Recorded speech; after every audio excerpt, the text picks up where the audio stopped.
Entrepreneurship. Guys, हर कोई चाहता है अपना बॉस बनना। हर किसी को लगता है कि मैं नौकरी क्यों कर रहा हूं,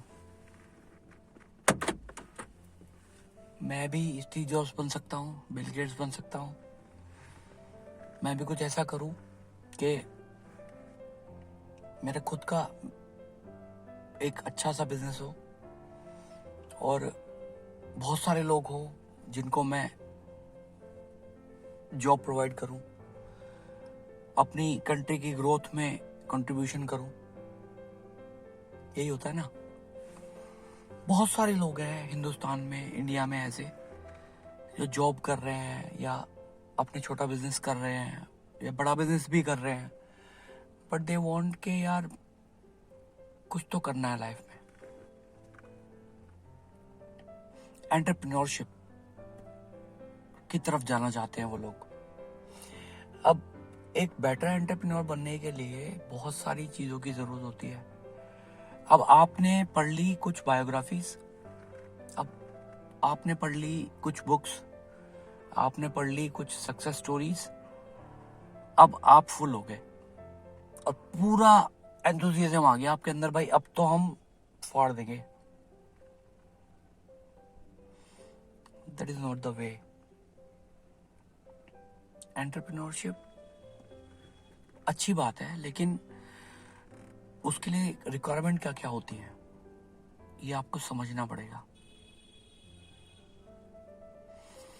एंटरप्रेन्योरशिप होता क्या है? एंटरप्रेन्योरशिप होता है कि आप एक अपना एम्पायर खड़ा करना चाहते हो, ठीक है, जिसमें बहुत सारे लोग हों जो आपके लिए काम करें, आपके पास बहुत सारे लोग हों जो आपके ऊपर डिपेंडेंट हो, वो आपकी सर्विसेज या प्रोडक्ट या व्हाटएवर इट इज, जिस तरीके पे आपको कॉन्सेप्ट है कि भाई वो उसको उनके उनके पास रिक्वायरमेंट हो और सब कुछ स्मूथली चले, पैसा भी आए, सब कुछ बढ़िया से हो। बट होता क्या है? होता ये है कि आप एक अच्छा खासा अमाउंट स्पेंड करते हो या जो भी आपकी सेविंग्स है वो सब इन्वेस्ट करते हो बहुत कॉन्फिडेंस के साथ में, और क्या होता है, साल, 1.5 साल, 2 साल के अंदर आप दोबारा एक ऐसी सिचुएशन पे आ जाते हो जहां पे ना तो आपके लिए वो रास्ता है ना आपके लिए वो रास्ता है। आप समझ रहे हो वो मैंने क्यों बोला 2 बार? ना तो आपके लिए जॉब का रास्ता है और ना ही आपके लिए बिजनेस का रास्ता है, क्योंकि आप दोनों में फेल हो चुके हो। जॉब तो आपने छोड़ दी, बिजनेस में आप कर नहीं पाए। अब क्या करोगे? दोबारा जॉब में जाओगे, वहां पे ईगो प्रॉब्लम्स आती हैं।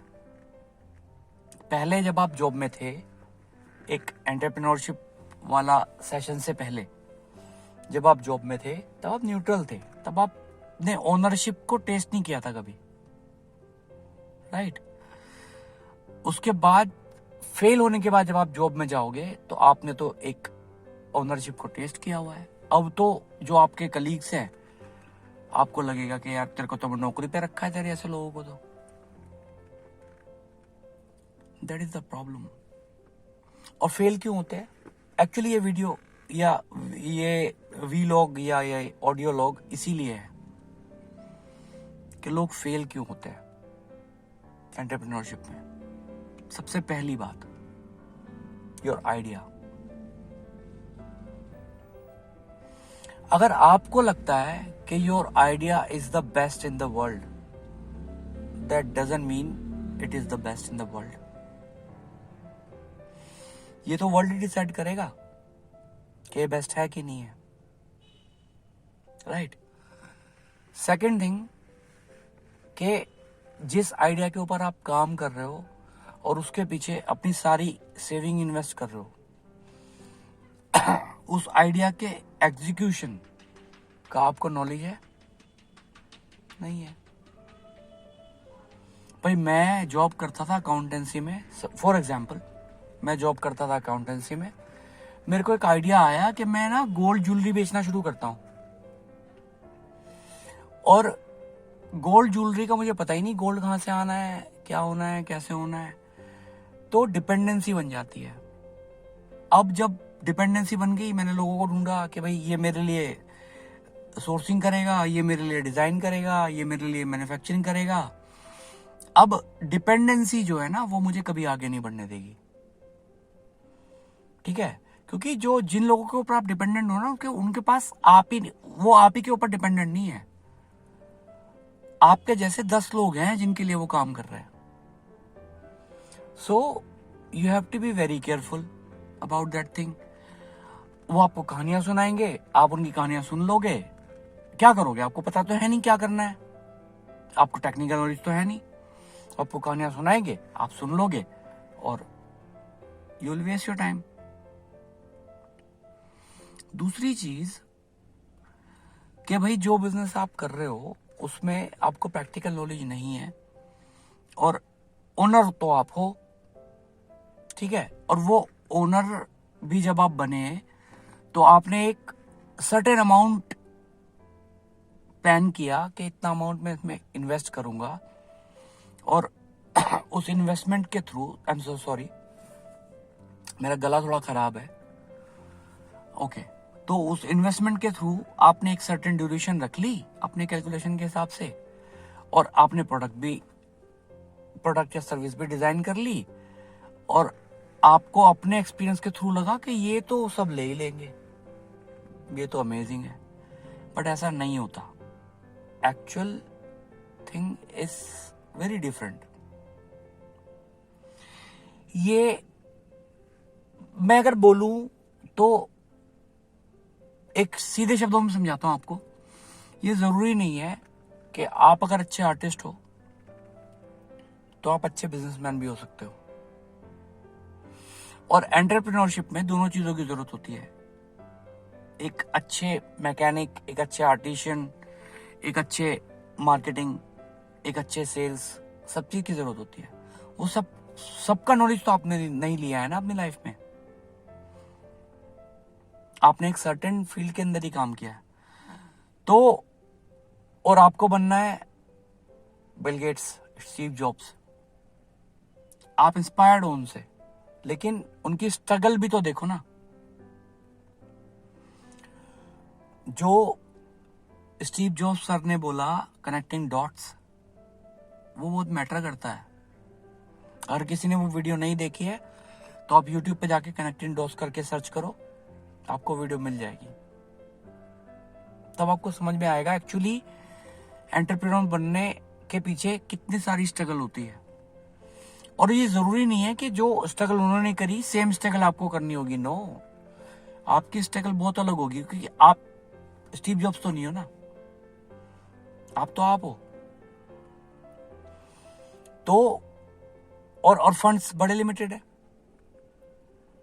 मैक्सिमम लोगों के साथ में प्रॉब्लम आती है, उनके फंड्स खत्म हो जाते हैं और फिर उन्हें मजबूरी में बैकलॉग हो जाता है और उन्हें मजबूरी में चीजें बंद करनी पड़ती हैं। Never do that. बिजनेस को जीरो से शुरू करो, कोशिश करो जो कमाओ उसी से बिजनेस को ग्रो करो, मेहनत करो 18 घंटे, 12 घंटे, 20 घंटे, बिना कैलकुलेट किए कि इसका रिजल्ट क्या आने वाला है। You need to just keep doing the things, आप सिर्फ अपना काम करते रहो। You need to make your product better और your service better than others, right? बहुत सारे लोग हैं जो सिमिलर काइंड ऑफ सर्विस और सिमिलर काइंड ऑफ प्रोडक्ट के साथ में मार्केट में अवेलेबल होंगे। ऑब्वियसली आप कंपटीशन रिसर्च करोगे या आपने कुछ लोग हायर किए होंगे जो कंपटीशन रिसर्च करेंगे, ठीक है, बट इट डिपेंड्स उनकी कैपेबिलिटी के ऊपर कि वो कितना डीप रिसर्च कर पाते हैं। तो आपको बहुत सर्वाइवल मोड में रहना पड़ेगा काफी दिन तक, जब आप एंटरप्रेन्योर बनने के रास्ते पे निकलते हो। पैसा कितना भी ले लो आप, लेकिन अगर आपको नॉलेज नहीं है ना अपने पर्टिकुलर काम की जो आप करने जा रहे हो, आप सक्सीड नहीं होगे बॉस। आप वो पैसा बांट दोगे और फाइनली खत्म हो जाओगे। सो मेरे कहने का मतलब है, अगर आपको एंटरप्रेन्योर बनना है किसी पर्टिकुलर फील्ड में, आपको कोई पर्टिकुलर फील्ड पसंद आई, सबसे पहले उसके बेसिक्स, ग्राउंड का पता करो, काम करो। आप भले ही एक कंपनी के अंदर एक अच्छी रैंक पे काम कर रहे हो और आपको आइडिया आया कि मेरे को जूते बेचने हैं, तो मैं रेकमेंड करूंगा कि जो जूते बनाने वाला सबसे नीचे वाला रैंक है, जो लेदर को काटता है या स्टिच करता है या और बहुत सारी चीजें होती हैं, आप उन लोगों के साथ में 10-10 दिन, 15-15 दिन, एक महीना काम करो, तब आपको मालूम पड़ेगा कि एक्चुअली ग्राउंड पे क्या होता है, राइट। और जब आपको ग्राउंड का पता होगा तो आपको कोई कहानी नहीं सुना पाएगा, राइट। और जब आपको कोई कहानी नहीं सुना पाएगा तो आपको पता होगा कि कहां पे क्या, कितना, क्यों स्पेंड करना है। ये बहुत बड़ी एडवांटेज होती है जब आप एक एंटरप्रेन्योर बनने जा रहे हो और आपके पास फंड्स है,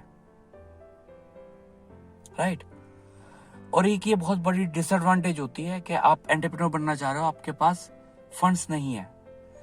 लेकिन कई बार ये उल्टा हो जाता है, जिनके पास फंड होते हैं वो डूब जाते हैं, जिनके पास फंड नहीं होते वो ऊपर चले जाते हैं। और ऐसा मैक्सिमम केस में ऐसा ही होता है। और ऐसा क्यों होता है? ऐसा इसलिए होता है कि जिनके पास फंड नहीं है उनको तो मालूम है ना, हमारे पास रास्ता नहीं है, हमें तो जीरो शुरू करना है, जो कमाना है उसी से काम शुरू आगे बढ़ाना है।